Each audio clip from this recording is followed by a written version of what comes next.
Deglutição. A fisiologia da deglutição é um processo complexo e coordenado que envolve várias estruturas anatômicas que nos permite ingerir alimentos sólidos e líquidos de forma segura e eficiente. A deglutição ocorre em 3 fases principais. Primeira, fase oral. Segunda, fase faríngea. E terceira, fase esofágica. Fase oral é o estágio inicial e voluntário da deglutição. O bolo alimentar é voluntariamente comprimido e empurrado, pela pressão da língua para cima e para trás contra o palato e em direção à faringe. Fase faríngea. O alimento passa pela parte de trás da boca e estimula as áreas de receptores epiteliais da deglutição, localizadas ao redor da abertura da faringe. Em conseguinte, os impulsos passam para o tronco encefálico, onde iniciam uma série de contrações musculares faríngeas. O palato mole é empurrado para cima, fechando a cavidade nasal e evitando o refluxo do alimento para o nariz. As pregas palatofaríngeas, em cada lado da faringe, são empurradas medialmente de forma a se aproximarem, formando uma fenda sagital. Além disso, as cordas vocais da laringe se aproximam vigorosamente, e a laringe é puxada, para cima e para frente. Adicionadas as contrações musculares do pescoço, a epiglote se move para trás, na direção da abertura da laringe. O movimento para cima da laringe promove o relaxamento do esfíncter faringoesofágico, fazendo com que a abertura do esôfago se dilate. E finalmente, o alimento se move livre e facilmente da faringe posterior para o esôfago superior, o que consequentemente interrompe o processo de respiração. Agora vamos revisar essa complexa fase faríngea de forma rápida e objetiva. A traqueia se fecha. O esôfago se abre.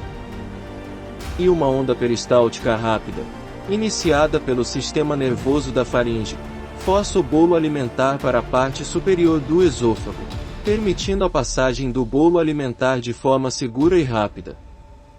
Esse processo é inteiramente automático, que em condições normais não pode ser interrompido e dura menos de 2 segundos. Fase esofágica. A fase esofágica corresponde à passagem do bolo alimentar pelo esôfago por um processo involuntário que será detalhado em nosso estudo a seguir sobre o esôfago. Esôfago.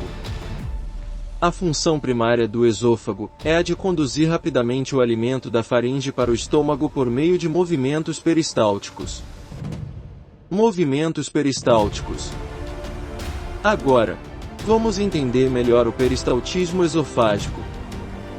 Movimentos esofágicos são contrações rítmicas dos músculos ao longo do esôfago que empurram o alimento em direção ao estômago. O esôfago, normalmente, apresenta 2 tipos de movimentos peristálticos, o peristaltismo primário e o peristaltismo secundário. Peristaltismo primário é a continuação da onda peristáltica que começa na faringe e se prolonga para o esôfago, durante o estágio faríngeo da deglutição. Essa onda percorre desde a faringe até o estômago em cerca de 8 a 10 segundos. Peristaltismo secundário.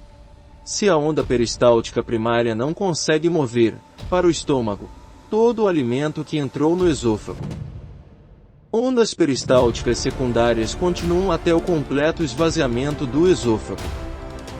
Esfíncter esofágico inferior. Uma outra estrutura anatômica importante na fisiologia do esôfago é o esfíncter esofágico inferior. O esfíncter esofágico inferior, também conhecido como válvula esofágica inferior ou esfíncter gastroesofágico, fica localizado na porção final do esôfago.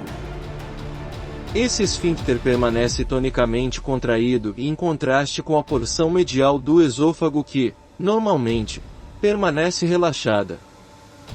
Quando a onda peristáltica da deglutição desce pelo esôfago, ocorre o relaxamento receptivo do esfíncter esofágico inferior, permitindo a propulsão do alimento deglutido para o estômago.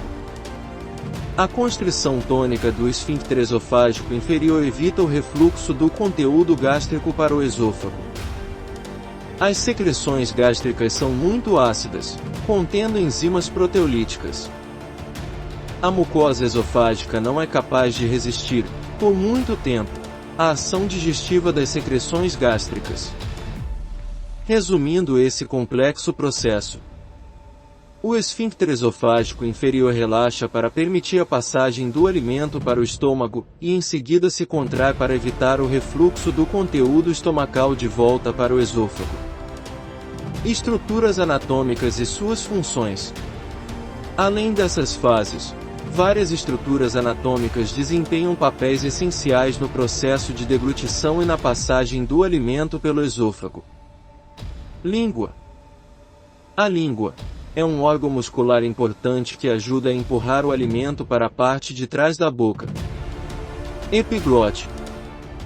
A epiglote é uma pequena estrutura cartilaginosa que cobre a entrada da laringe durante a deglutição, evitando a aspiração do alimento para as vias respiratórias.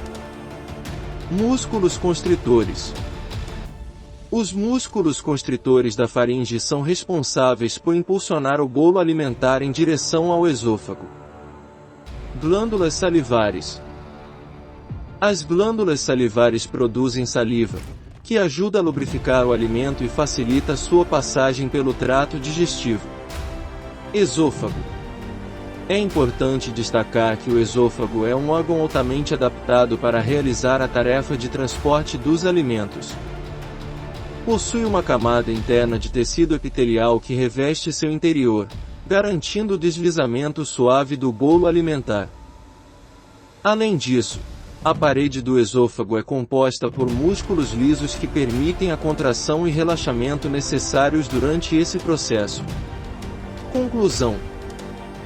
É importante entender a fisiologia da deglutição para garantir uma alimentação adequada e evitar problemas de saúde relacionados à alimentação, como a aspiração de alimentos para as vias respiratórias.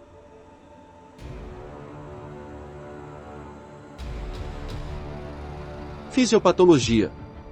Os principais distúrbios da deglutição são: 1. Disfagia. 2. Odinofagia. 3. Aspiração. 4. Regurgitação. 5. Transtornos neuromusculares. Os principais distúrbios esofágicos são: 1. Doença do refluxo gastroesofágico. 2. Esofagite. 3. Hérnia de hiato. 4. Disfagia. 5. Acalasia. 6. Divertículo dizente. 7. Esofagite eosinofílica. Para aprofundar mais o seu conhecimento sobre o tema, assista aos outros vídeos da playlist Sistema Digestivo em nosso canal. Ao final do vídeo, você também receberá indicação de leitura. Se esse vídeo foi útil para você, ajude o nosso canal a crescer, se inscreva, curta o vídeo e conheça os nossos produtos, especialmente selecionados para te ajudar nos desafios da graduação.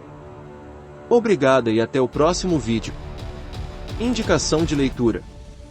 Para aprofundar mais sobre o tema, leia o capítulo 64 do Tratado de Fisiologia Médica.